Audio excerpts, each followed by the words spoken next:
Boa noite, irmão. A paz do Senhor esteja com você, amém? Nosso tema de hoje é o tema relacionado à doutrina do batismo. Esse é o tema que nós vamos estudar esta noite. Amanhã, o tema é a Santa Ceia. Então venha, participe, esteja presente conosco aqui nesses dois temas. E também sábado, nosso culto é às 8, domingo, nosso culto é também às 8. Ok? No sábado, quando nós tivermos batismo, que será o sábado dia 31, provavelmente nosso culto será às 7. Mas tirando esse dia 31, o restante é às 8. Muito bem. Eu queria também dar mais um recado para quem é membro da igreja. Não esqueça que no próximo sábado vai ser feita a convocação da comissão de nomeações, convocação da comissão organizadora que vai escolher os irmãos para participar da comissão de nomeações. Então, se vir, participe. Aí no sábado mesmo, logo depois do almoço, às 2 horas da tarde, nós teremos a reunião da comissão organizadora que definirá quem vai fazer a comissão de nomeações. Então, você que é membro da igreja, que já sabe o que é tudo isso, ore para que Deus possa agir, para que o Espírito Santo esteja presente, porque nós vamos nos reunir no domingo às 7 horas da manhã para fazermos a comissão de nomeações com as pessoas que ainda são escolhidas.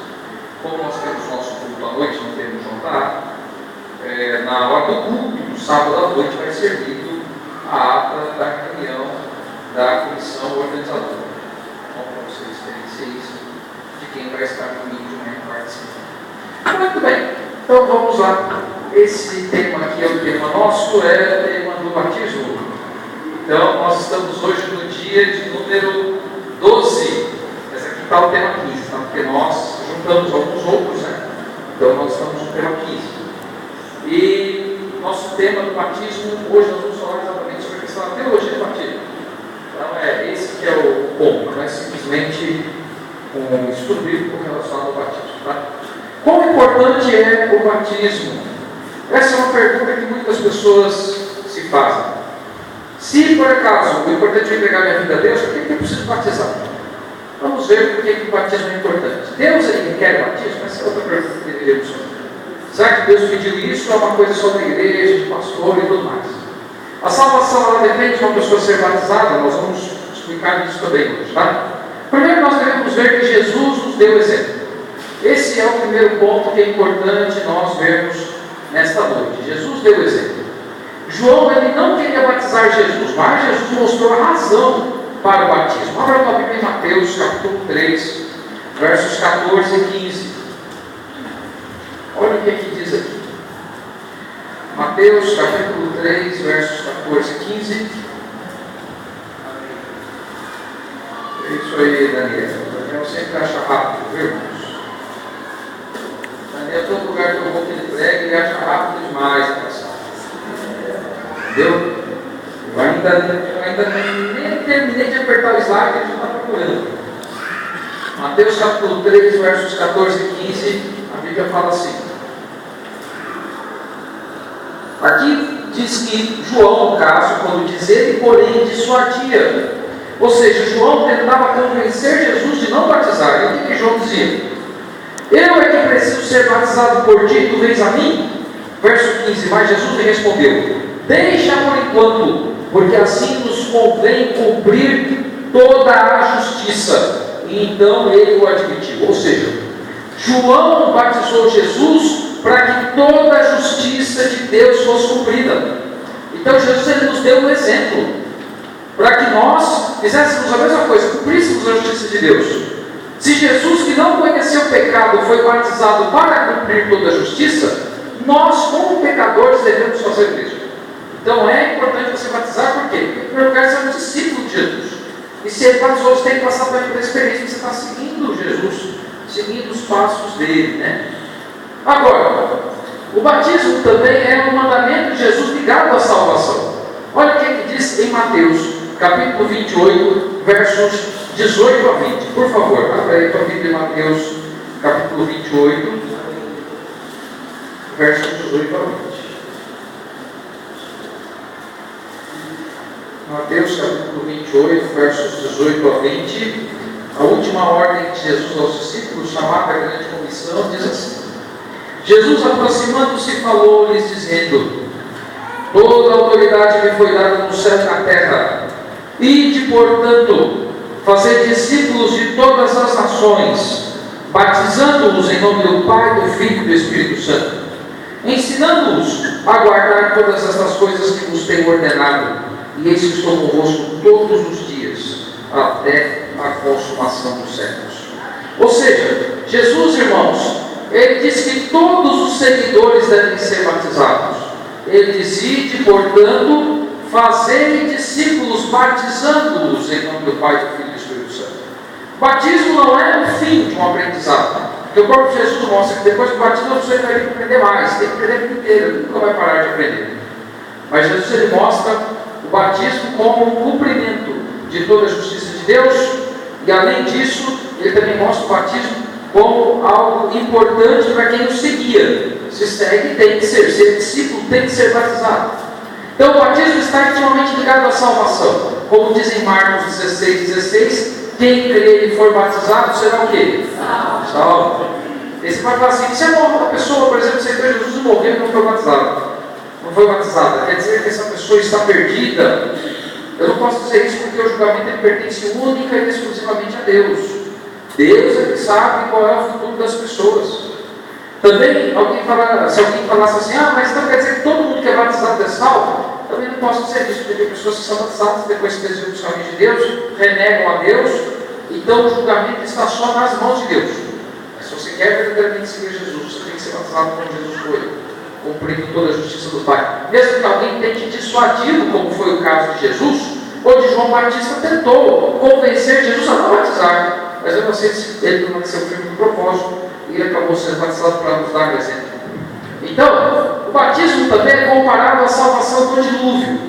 Assim como somente quem entrou na arca de Noé foi salvo do juízo do fogo, isso nós vemos em 1 Pedro capítulo 3, versos 20 a 21, nós vemos que quem for batizado será salvo do juízo de Deus com fogo. Olha só, quem entrou na arca foi salvo do juízo de Deus com água, né? Veja o que diz em 1 Pedro, capítulo 3, versos 20 e 21. Olha o que diz. Primeira Epístola de Pedro, capítulo 3, versos 20 e 21. Veja o que diz aí na Bíblia, a palavra de Deus. Aqui diz assim, capítulo 3, versos 20 e 21. Os quais, no outro tempo, foram desobedientes quanto à longanimidade de Deus,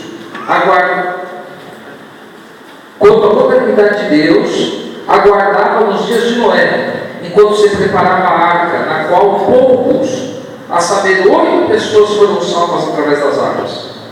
A qual, no caso, a arca, figurando o batismo, agora também vos salva, não sendo a remoção da imundícia da carne, mas a indagação de uma boa consciência para com Deus, por meio da ressurreição de Jesus Cristo. Ou seja, aqui é feito uma comparação entre as pessoas que entraram na arca e foram salvas do dilúvio, e a pessoa que hoje é batizada e é salva do fogo eterno. Tá bom? Então essa comparação aí é exatamente para que nós tenhamos consciência que assim como aquelas pessoas ao entrarem na arca, elas entravam porque criam na pregação de Noé, e os que entraram foram salvos, nós também hoje, ao entrarmos na igreja, ao sermos batizados nas águas, nós passamos também a sermos candidatos à salvação.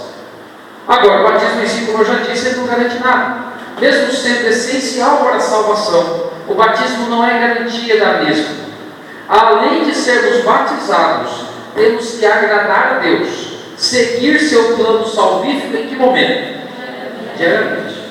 Então Deus não quer apenas que você seja batizado. O importante para Deus é você batizar e permanecer nos caminhos dele. 1 Coríntios capítulo 10, versos 1 a 6 diz assim: olha, irmãos, não quero que ignoreis que nossos pais estiveram todos sob a nuvem. Aqui, no caso, Paulo está falando de quando o povo saiu do Egito e estava caminhando na peregrinação do deserto rumo à terra prometida. E todos passaram pelo mar, no caso, quando o mar vermelho se abriu.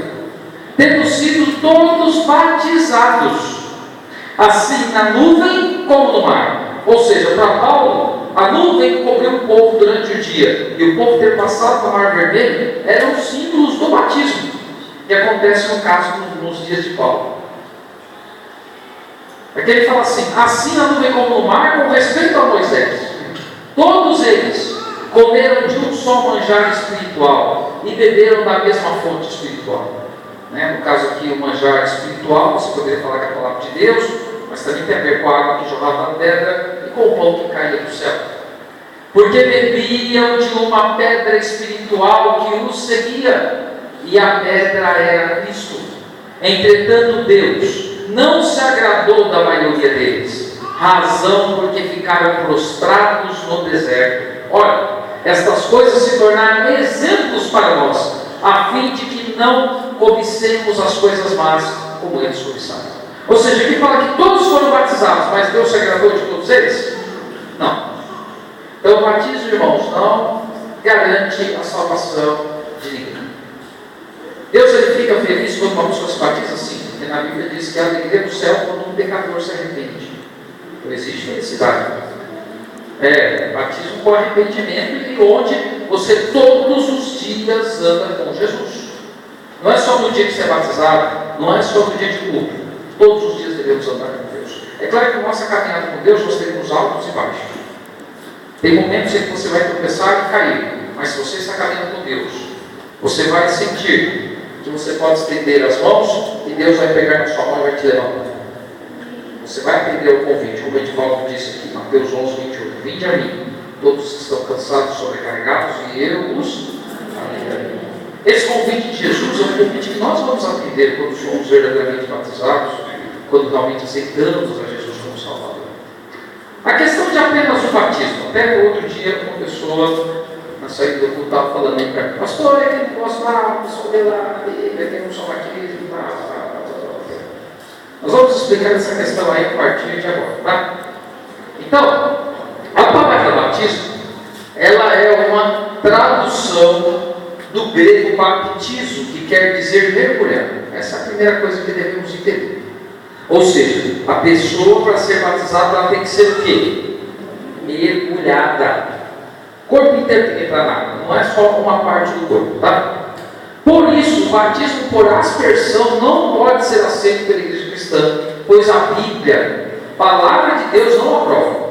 Porque a palavra batismo é entrar tudo na água. Porque tem gente que fala assim: pastor, mas quando eu era pequenininho eu batizei na igreja católica. Tem que batizar de novo? Tem. Porque batismo de verdade é tudo na água. Quando eu era pequenininho eu fui batizado na igreja luterana. Tem que batizar de novo? Tem. Porque o batismo é todo o corpo na água. É tudo. Não é apenas uma parte. Tá? Então o batismo por aspersão, ele é uma tradição humana. Ele não tem, vamos dizer assim, ele não está na Bíblia. Em Roma, por exemplo, existem batistérios. Porque na antiguidade, a igreja católica fazia o batismo igualzinho às igrejas cristãs fazem hoje, com todo o corpo entrando na água. Em Roma existem batistérios. Por exemplo, aqui, ainda na época do Império Romano, na cidade de Filipos, onde havia igreja cristã, esse aqui era um tanque de batismo. Olha o tamanho dele. Você acha que a pessoa vai fazer um negócio, uma piscina desse tamanho, para molhar só uma parte do corpo? Não ia. Isso é para molhar tudo, né? Isso aqui é um tanque do primeiro século, estava achado arqueológico, estava num sítio arqueológico. Você vê que pedaços de pedra, tudo foi escavado para se mostrar o tanque.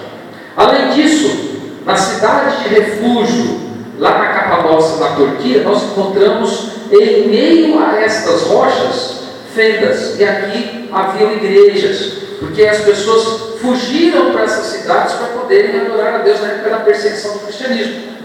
Isso aqui no caso não era igreja, né? Porque o Império Romano perseguia, jogava os cristãos lá no Coliseu de Roma, jogava os leões para comer os cristãos, história que o mundo todo já conhece. Muitos cristãos na Turquia se refugiavam no meio das montanhas, aí nas cavernas. E olha o que tinha lá dentro: um tanque de batismo. E aqui até um pastor tirou uma foto mostrando que dá para batizar mesmo. Tinha aí 4 escadas descendo, e aqui ficava a vala que era a entrada da água. Tá bom? Aqui existe uma cerquinha, né? Porque nem todo mundo pode ficar entrando aí, senão vai destruir o local. Mas isso aqui é um achado arqueológico também, tá? É mais um tanque de batismo do passado. Então tem gente que pode pensar assim, Jesus foi batizado no Rio Jordão, isso quer dizer que todo mundo lá no passado é batizado em rio. Não é, não. Lá no passado, no primeiro século, logo depois da morte de Jesus, as pessoas eram batizadas em tanques. Tá? Nós vamos ainda ver, eu acho que agora acabaram com os tanques, deixa eu ver. Agora acabou. Agora não tem mais tanque para apresentar para vocês. Tá? Mas são fotos, tá? Para você ter uma ideia aí. Tá bom? Aqui também é o batistério, tá? Aqui não deu para tirar foto. Não tiraram foto de dentro, mas aqui atrás tem o batistério, tá? Que é lá em Roma, que lá também o batismo era feito do mesmo jeito. Agora, a palavra de Efésios capítulo 4, versos 5 a 6, é que suscita a ideia de um só batismo. E lá em Efésios diz assim, um só Senhor, uma só fé, um só batismo, um só Deus, Pai de todos, o qual é sobre todos e age. Ficou faltando, tá? E age por meio de Deus. Tá? Aí em Efésios, Paulo está escrevendo que deveria haver, ele fala assim, um só batismo. E daí a pessoa fala, um só batismo, tá vendo? É um só, não são vários, é um só. Então por que a pessoa tem que batizar pequeno e depois batizar de novo? Por que essa pessoa batiza, quebra a lei, sai da igreja e tem que batizar de novo? Vamos explicar, abre a tua Bíblia em Atos capítulo 19.